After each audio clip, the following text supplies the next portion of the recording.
Here's a quick tip for you guys. When you're sewing down your frontals, make sure that your stitches are very close together. This is going to help with any lifting. You don't want any spaces or gaps in between, so sew very closely together.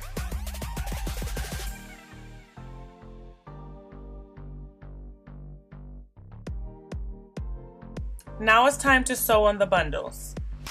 In the back of the wig, I'm going to start with double wefting, and as I make my way towards the top, I'm going to single weft. Now I've learned a new trick just from making these wigs over and over again. Instead of starting right at the nape, which I always do, I'm going to be doing a little bit different this time. Right where that frontal stops, right by the ear area, I'm going to take that first weft that's doubled and I'm going to sew that all the way around to the other side. And I'm going to continue to do that, and I'm going to go back and forth, flipping and also cutting my tracks so that my wig will lie really flat. Lie. Yeah.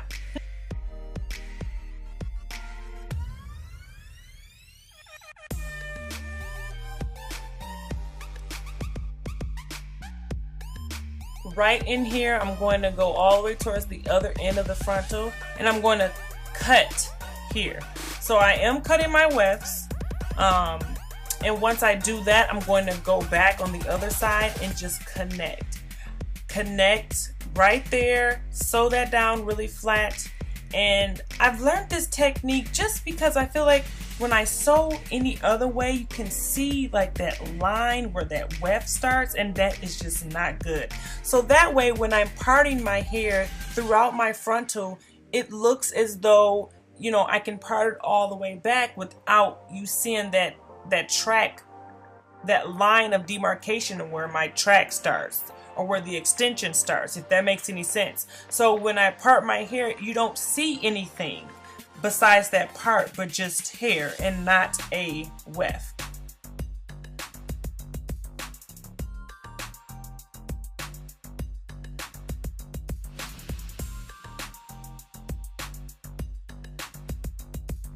Now I like to go through the frontal and then through the weft when I'm connecting that first stitch, mainly because it's going to help it stay and it won't lift. So I'm going to do that and then tie another knot so that it lay really flat. Doing it this way, it makes my wigs lie super flat. And right now, you guys, I'm single wefting. I'm halfway, I say midway up towards the cap, and I'm single wefting just so that the wig will lay flat. And I'm cutting my wefts at each side only because I want it to lay flat. If I was to fold this over, it would not lay flat. It will be bulky, and then you will see that once you part the hair throughout the frontal. Basically, I am creating that no part look when it comes to making your wigs, like the flip over Ivy method almost. So I'm going to just continue this shape until I get all the way to the front. This was very time consuming. I think this took me forever, like all night. I was up all night doing this because I had to cut the wefts. Cutting the wefts do take a lot longer doing it, and the results for me are a lot better.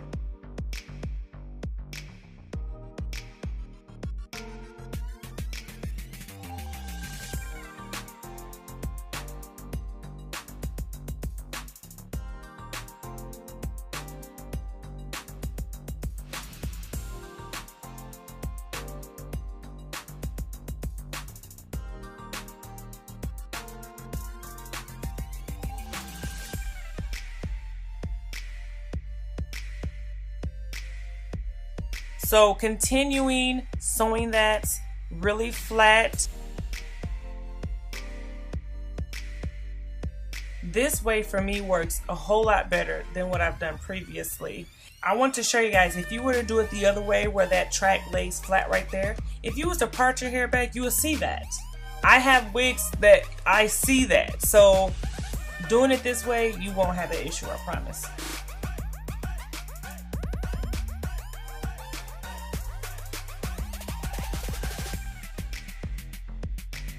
Now I went ahead and added my elastic band and just try the wig on, and it fits pretty good. But you can add combs and do whatever you need to do to make sure your wig fits. This is pretty much what it looks like just putting the wig on, you guys. I'm thinking that I want to go ahead and give this got to be glue thing a try.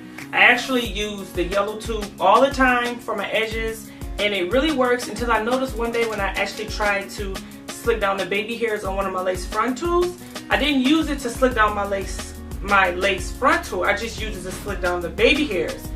And when I slicked down the baby hairs, it didn't move all day, like all day. So I can definitely see why everybody's going crazy about this.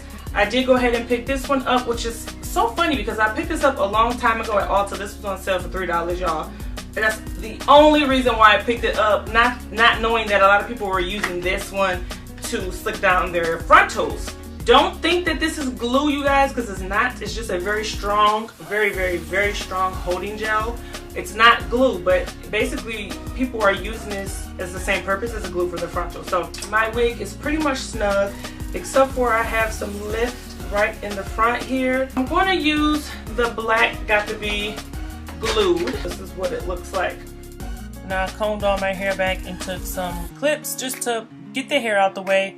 I'm taking the end tail of my comb to apply it because this stuff can get really messy, and just blend it into my skin.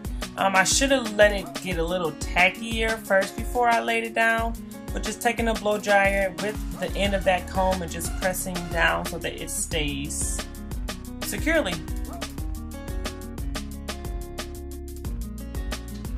Two things I want to say really quick before I move on. I noticed with the black container of Got to Be glued that it's clear, so that's a plus, and it goes on a little less messier than this yellow one. The hold for both is basically the same, so I don't really know if one is higher than the other, honestly. This one, however, the yellow one is water resistant, so this one may even work better because if you're going to sweat, if you're going to get your hair a little wet, any of those things, especially being summertime, this one may even be better. If you guys want me to do like versus, you know, battle of the two, let me know.